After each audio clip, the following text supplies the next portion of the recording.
interesting. And to look at it more forensically now, we mentioned England and Wales there to an extent, Australia too. Those are three countries in particular with a proud rugby heritage. And I would say individually, the three of them, to an extent at international level, I think it papered over the cracks a little bit. England getting to that semi-final, Australia They had a very league. telling that group stage exit.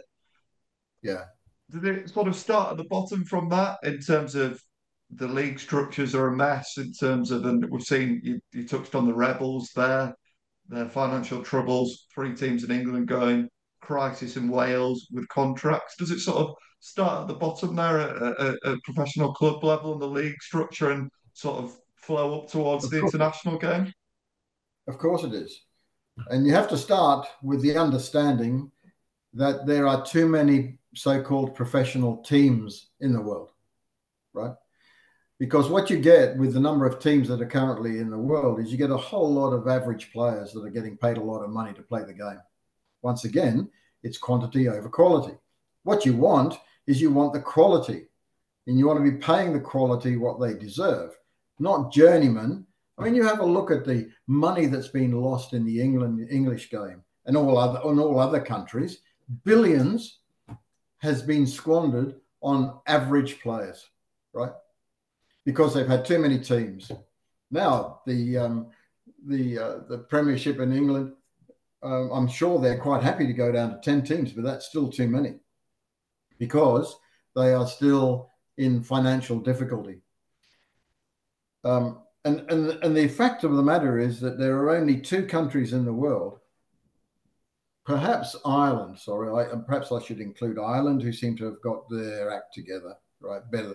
But then the players get tax breaks in Ireland, so that makes it a bit easier. They don't get them anywhere else.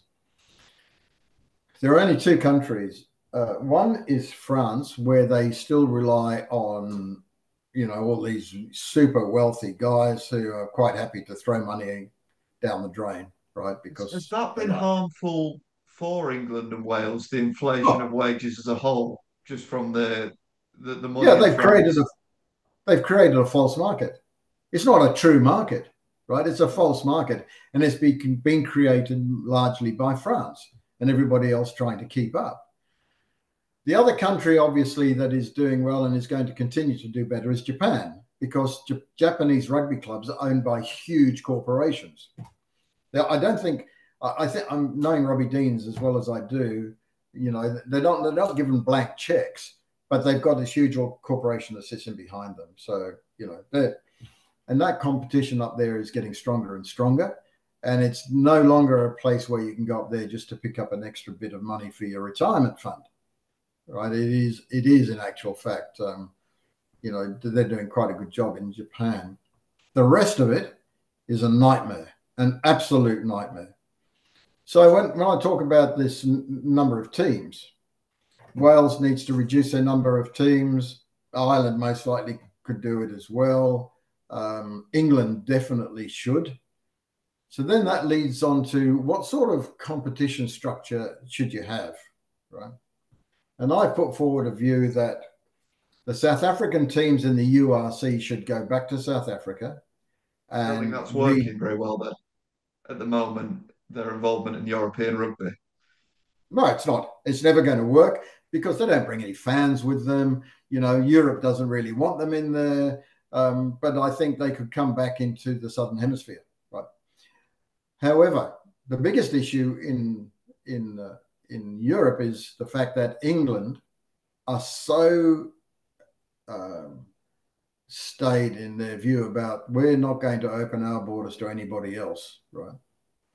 Even though I believe that CVC, and that's another subject we might get onto, but CVC is looking at perhaps trying to combine the URC and the Premiership. Okay. And that's essentially what my proposal has been around for a lot longer than CVC's idea, right? And they may have looked at what I've been saying and said, oh, either way. So my view is that you need a British and Irish league, right? And I haven't got the details in front of me, but it's essentially around about 7 teams from England. This is in but they, and two or three, two from Wales and three, and from Ireland, a couple from Scotland. And you'd have two divisions, so you'd add in teams from the Championship, and so that you'd end up with the right sort of structure. But because of England's selfishness in saying we are not going to do this, and they're going to be forced to, I think, actually open up these discussions. And Italy shouldn't be part of the British and Irish League because they're not in Britain or Ireland. But France should be looking after Italy. They're right next door to them. But France is equally as guilty of being selfish. No, we are not going to include Italy. They're not going to do that. But this is so selfish. They're not looking at the whole picture of rugby. Certainly England and France are the two that are actually stopping the game from actually going forward and becoming self-sustainable, because it's not at the moment. Notwithstanding the input of money by CVC in the Northern Hemisphere, since they've got involved, you've had all these clubs go broke in England, and there are a whole lot more on the verge of going broke. They haven't improved the competition in the URC. The only one where they're not improving it, where they may get a result, is in the Six Nations, best competition in world rugby, bar none.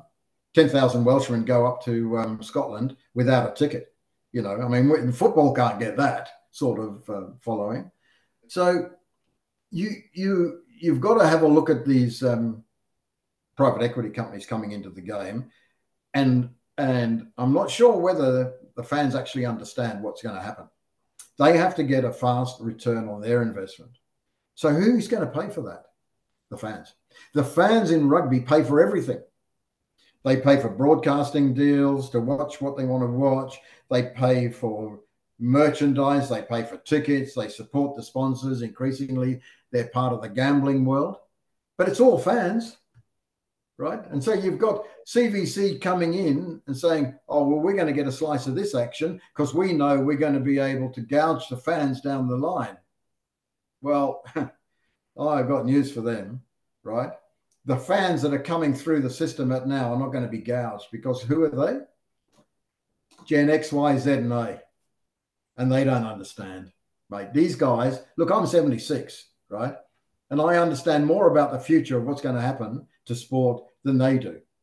And this new age of potential fans, that's all they are, potential fans, have got so much now that they can choose from. They'll look at rugby, they'll look at the pricing structure.